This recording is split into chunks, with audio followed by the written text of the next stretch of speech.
ये है कि जो स्टूडेंट्स है वो महज उन चीज़ों को याद ना रखें बल्कि उनको समझें, उनका तज्जिया करें और प्रैक्टिकल लाइफ में अपने इल्म का इस्तेमाल भी कर सकें। और जो माहिर तालीम है उनके मुताबिक इन रिफॉर्म्स से तलबा की ज़हनी नशोनुमा भी बढ़ेगी, तख्लीकी सोच भी और मसला हल करने की जो सलाहियत है और हकीकी तालीमी कारकर्दगी को बेहतर बनाने की उम्मीद भी की जा रही है। अब इसका फ़ायदा कैसे होगा, इस पर हमने बात करनी है। और ये इस जो नया निज़ाम है इसकी इम्प्लीमेंटेशन किस तरह होगी, इस पर बात करेंगे।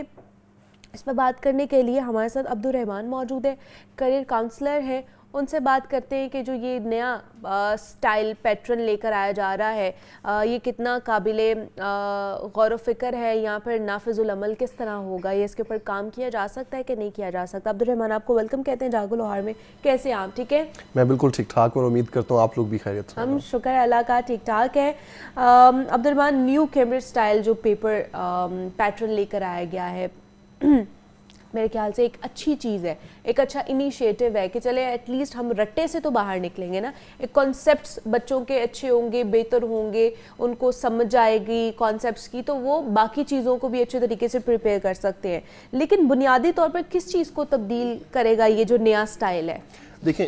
बहुत ज़रूरी सवाल है और बहुत ज़रूरी सिचुएशन भी है। और ये सबसे पहले तो मैं दाद दूंगा पंजाब गवर्नमेंट को और डिसीजन मेकर्स को कि जिन्होंने इस लॉन्ग कमिंग डिबेट को जो है वो एक फुल स्टॉप लगाया और फाइनली हमारे जो एजुकेशन सिस्टम में मच नीडेड जो एक चेंज है, एक जो तब्दीली है जिसके बारे में बहुत अरसे से क्यास राइयाँ भी चल रही थी, मशवरे भी चल रहे थे, सजेशंस भी चल रही थी। सो अब वो चीज़ें जो है वो इम्प्लीमेंटेशन की तरफ जा रही हैं। और बारहा आपके प्रोग्राम में भी और अक्रॉस द कंट्री हम जब भी ट्रैवल करते हैं और डिफरेंट लोगों से मिलते हैं, माहिरीन तालीम से मिलते हैं, तो गुफ्तगू का जो माखिज होता है, जो बॉटम लाइन होती है, वो यही होती है कि ये चेंज बॉटम से आना शुरू होगा, ये रूट से चेंज आना शुरू होगा, तो पूरे निज़ाम के अंदर जो है वो तब्दीली रिफ्लेक्ट होना शुरू होगी। आप कॉलेज के अंदर आकर या यूनिवर्सिटी के अंदर आकर अगर करिकुलम को चेंज कर देते हैं, अगर उसको कॉन्सेप्ट बेस कर देते हैं, अगर उसको लर्निंग बेस कर देते हैं, लेकिन प्रीवियस 14 ईयर ऑफ एजुकेशन में एक बच्चा जो है वो रट्टे के निज़ाम के ऊपर चलते हुए जो है वो अपनी एजुकेशन, अपनी तालीम को हासिल कर रहा होता है,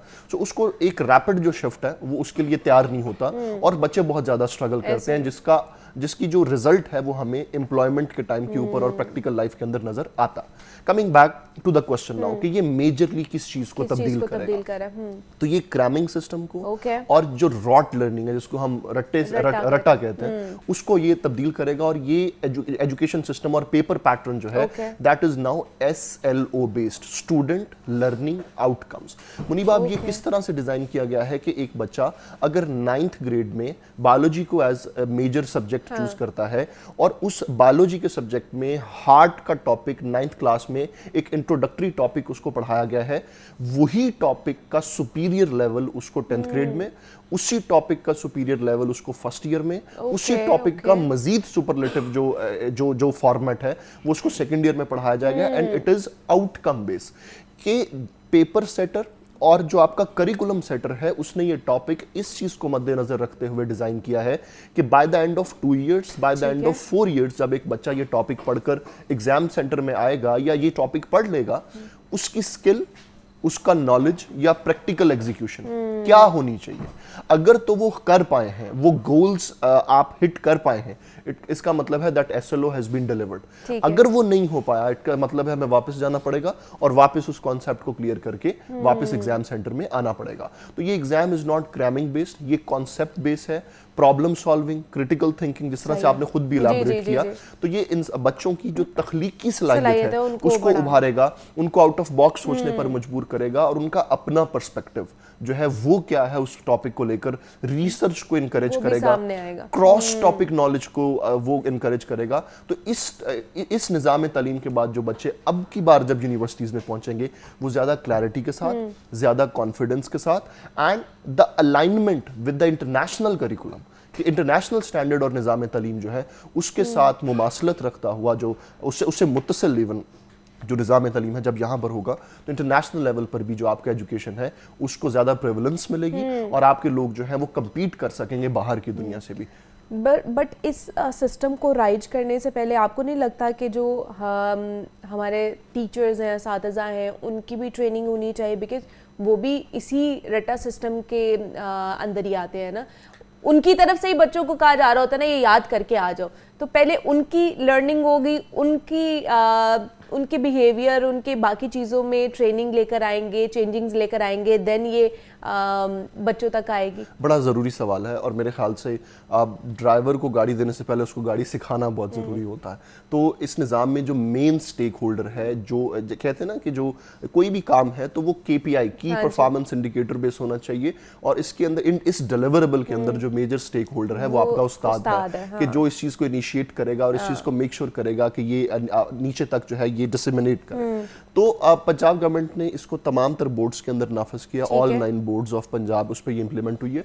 और सेंटर की तरफ से, यानी जो पंजाब है, द सेंटर है जो आपका, उसकी तरफ से क्लियर इंस्ट्रक्शंस भेजी गई हैं तमाम तर बोर्ड्स को। किस चीज़ के ऊपर? About the training of the teachers. वो ट्रेनिंग मॉड्यूल्स पहले इवन बनाए गए हैं, और मैं अपने बड़े बावसूख ज़राए से आपको ये बता सकता हूँ कि पंजाब ग्रुप ने इसके अंदर बड़ा मेजर रोल प्ले किया है since the development of the curriculum and for the teacher training programmes as well, कि हम उसके अंदर क्या कंट्रीब्यूशन कर सकता है। सो तमाम तर मेजर स्टेक होल्डर जो डिजिटलाइजेशन के साथ साथ, digitalisation is one of the major element के बहुत सारे जो रिमोट एरियाज पर जो है वो असातिज़ा को डिजिटल एसेट यूज करने के अंदर प्रॉब्लम आ रही थी, इंटरनेट कनेक्टिविटी प्रॉब्लम्स आ रहे थे। तो इस जिस तरह से टेक्नोलॉजी को प्रमोट किया जा रहा है, उसी के साथ साथ इस चीज़ को भी आप लिंक करें कि टीचर्स को भी डिजिटल ट्रेनिंग दी जा रही है कि हाउ दे कैन एक टॉपिक को वो कॉन्सेप्चुअली कैसे एक्सप्लेन कर सकते हैं बच्चे को, और आउटकम, अच्छा उस आउटकम को भी गेज करने के तरीके बनाए गए। ऐसा नहीं है कि एक उस्ताद जो 6 महीने एक बच्चे को पढ़ा रहा है, 8 महीने एक बच्चे को पढ़ा रहा है, तो 8 महीने बाद एक एग्जाम होगा और उस पर आप जज कर लेंगे कि ऐसे लो डिलीवर हुआ या नहीं हुआ।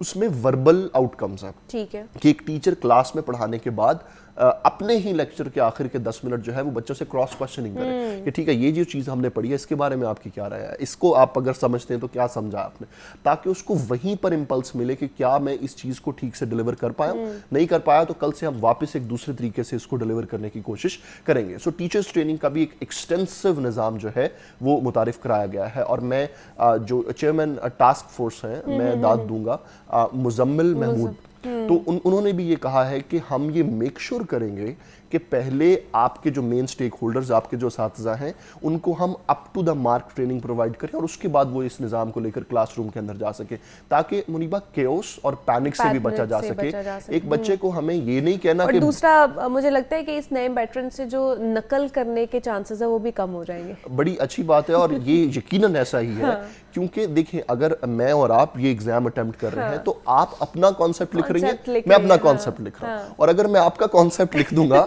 तो वो फिर मसला हो जाएगा, वो पता चल जाएगा। ठीक है, इसमें क्योंकि रट्टा नहीं है, कोई एक पर्टिकुलर चीज नहीं है, सो हर शख्स जो है इसके अंदर अपना एक्सट्रैक्ट लिख रहा है कि उसकी क्या समझ है इस चीज को लेकर। सो आई थिंक ये एक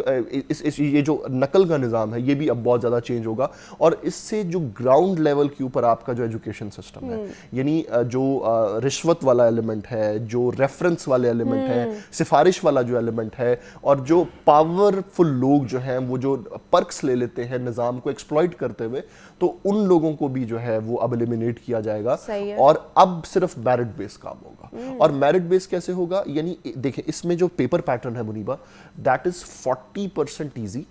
10% मॉडरेट, एंड देन फिर इजी, एंड देन फिर मॉडरेट। सो मल्टीपल पोर्शंस के ऊपर इसको लेकर चला जाए, पोर्शन ए, पोर्शन बी, जिसमें ऑब्जेक्टिव और सब्जेक्टिव टाइप क्वेश्चंस है। सो ऑब्जेक्टिव के अंदर भी 40% जो है वो इजी रखा गया है, and then moderate, and then portion of difficulty level, and then subjective type के अंदर भी आपका जो इजी, मॉडरेट और डिफिकल्टी लेवल है उसको सेट किया गया है। अब इसकी रीजन क्या है? एक बच्चा बेबी जिसकी कॉन्सेप्चुअल क्लैरिटी दूसरे बच्चे से कम है, वो इजी लेवल के ऊपर आकर उस चीज को बेहतर तरीके से स्कोर कर पाएगा, और एक बच्चा जो डिफिकल्ट लेवल पर जाकर उसको मजीद उसको भी अच्छा कर सकेगा। तो एक एग्जामिनर को भी ये पता चलेगा कि किस तक कौन सी बात कितनी क्लैरिटी तक पहुंची है, और अब की बार जो लोग ऊपर आएंगे वो ट्रूली मेरिट बेस होंगे, ना कि सिफारिश या रिश्वत या क्रैमिंग। एग्जैक्टली कि ये एक ज़्यादा कंसर्न था मेरा भी और बहुत सारे और लोगों का भी जो इस चीज़ को लेकर चल रहे थे और पढ़ भी रहे थे कि अगर ये आ भी जाता है तो वो वाले एरियाज़ जहाँ पर लोग नहीं आ सकते सिटीज़ में या देहात लेवल पर लोग रहते हैं उनके लिए ये निज़ाम किस तरह काम करेगा। तो आई होप सो कि जिस तरह अब्दुल रहमान ने बताया कि एक हर जगह इसको लेकर चला जाए और कुछ सोचा ही होगा हमारी हुकूमत ने इसको नाफिज करते हुए। तो अब्दुल रहमान हमारे साथ मौजूद थे। Abdul Rahman, thank you so much for coming और इसके ऊपर बड़े अच्छे तरीके से और डिटेल में आपने हमें इसको समझाया है कि ये पैटर्न है क्या और आगे किस तरह होगा। ब्रेक लेते हैं, मिलते हैं इस ब्रेक के बाद।